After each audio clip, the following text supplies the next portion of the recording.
J'avais reçu plus tôt cette saison Marie-Lou Mucret du projet Nouveau Cadre. C'est le temps de faire comme une sorte de mise à jour, puis aussi de parler des nouveaux développements concernant cette démarche qui vise à parler de sexualité de façon saine et aussi d'une façon plus moderne, parce qu'évidemment, la sexualité, ça évolue dans le temps. Vous allez le comprendre également avec Anne-Marie, aussi Lavoie, qui est sexologue, qui se joint à notre conversation. Bonjour à vous deux. Bonjour. Bonjour. Merci.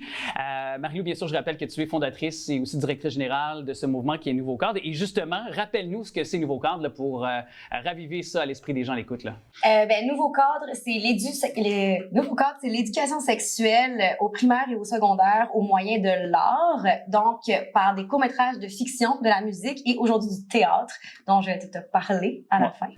Et justement, donc, vous êtes comme un peu complémentaires en ce sens où c'est comme l'art et la science qui se rencontrent pour parler de sexualité. Puis on se rend compte par vos démarches dans les écoles que ça a l'air de porter ses fruits parce que c'est une façon moderne de parler de sexualité, puis ça attire la curiosité des jeunes de par vos échanges avec eux?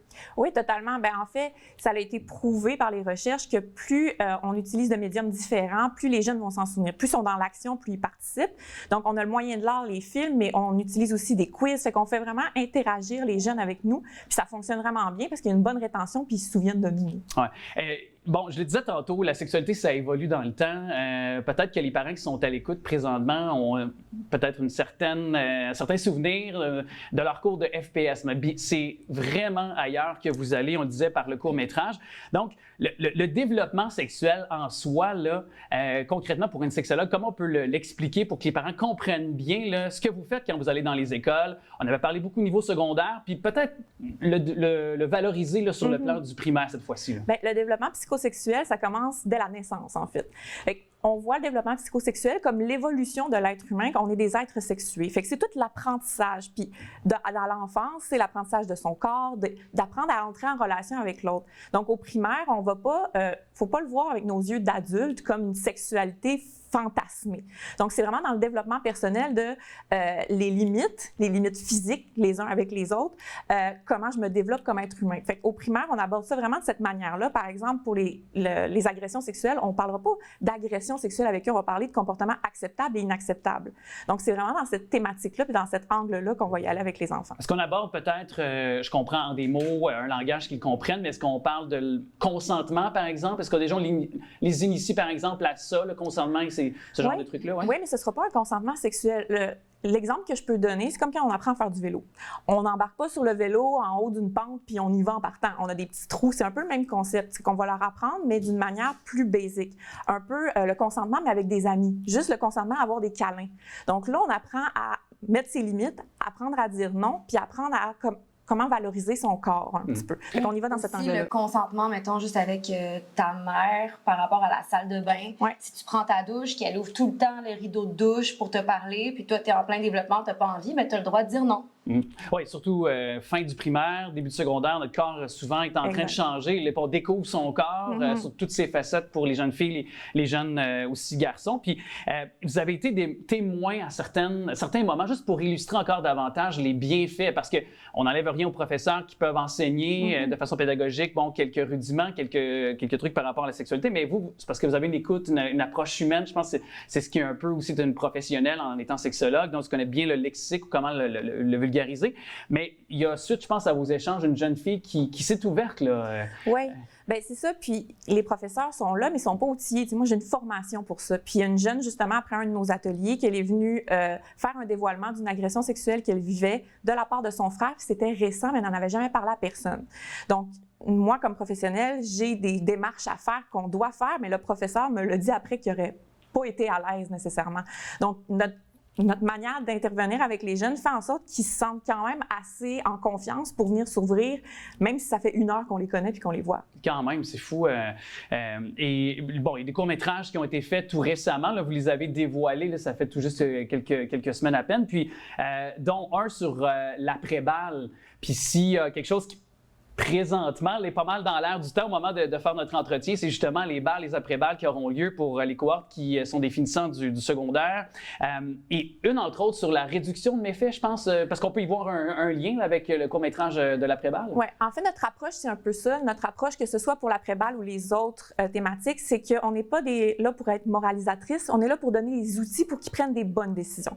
Donc, la réduction des méfaits, c'est un peu dans cette idée-là de qu'est-ce qu'on peut donner comme outil pour réduire les effets négatifs qu'ils peuvent avoir. Donc, l'après-balle, c'est une conférence pour venir sensibiliser les jeunes en contexte d'après-balle sur la consommation d'alcool et de drogue. Donc, on touche le consentement, on touche aussi la communauté LGBTQ, puis on touche aussi les personnes qui peuvent avoir être plus neurodivergents, puis on apporte cette communication-là puis cette manière-là d'agir. Et vous en avez un autre, je pense, sur est-ce que c'était sur les violences amoureuses aussi que vous avez développé, là, avec peut-être nous préciser un peu, parce que ça peut être pertinent aussi là, pour les jeunes qui nous écoutent actuellement, là, puis les familles aussi. Bien, c'est aussi qu'on croit souvent que les violences amoureuses, ça se passe juste dans les relations adultes, mais ça se passe beaucoup dans les relations adolescentes, surtout quand tu es au début d'apprendre à aimer quelqu'un.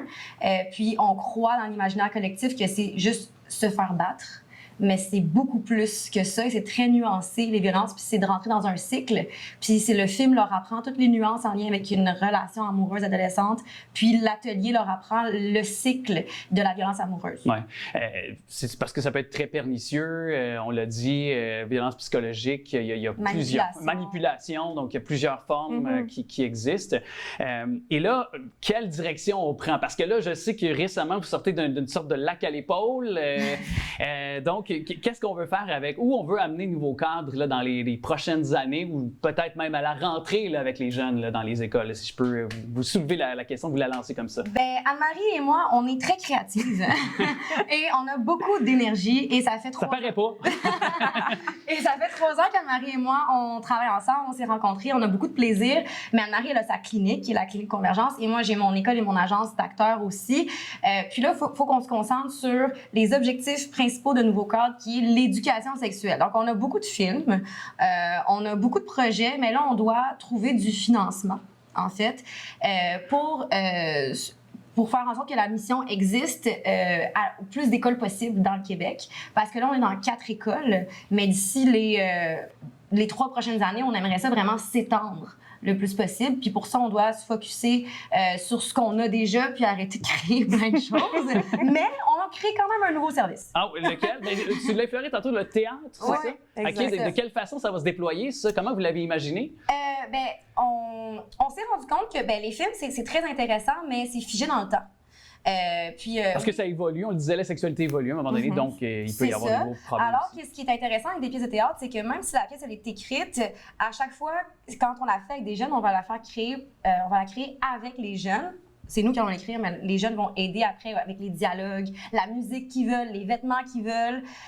Fait que ça va toujours pouvoir évoluer dans le temps, les pièces de théâtre, même si le sujet reste universel. Ouais. La manière de s'exprimer, d'échanger va pouvoir évoluer, puis c'est ça qu'on trouve intéressant. L'art vivant, justement, comme on appelle l'art scénique. Je trouve que c'est une belle idée. Donc, ce serait quoi peut-être dans les 4 écoles où vous êtes présentement, puis de trouver, quand tu parlais tantôt, de pouvoir étendre ce service-là à plus large échelle? Ce serait de développer aussi à l'aide de l'art dramatique dans les écoles, cette possibilité-là? Ça va vraiment être intéressant pour les écoles parce que ça va être au niveau parascolaire. Okay.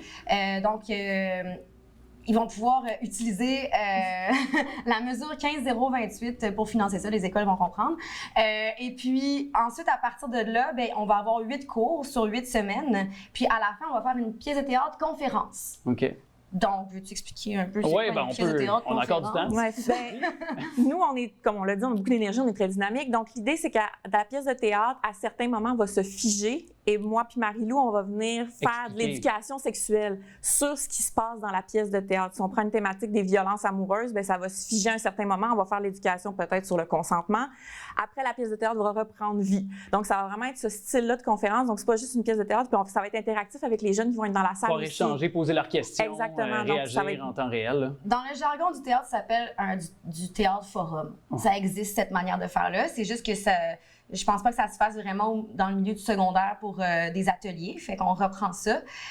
Puis ça va être très fun, je pense, pour les jeunes de voir leurs amis jouer, ça va créer un sentiment d'appartenance très fort avec la thématique.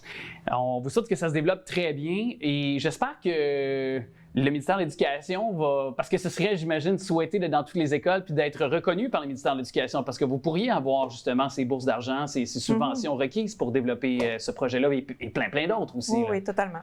Alors, je vous souhaite que le message soit entendu. Merci d'être passé à l'émission. Tenez-nous au courant aussi des prochains développements. Merci. Merci. Merci.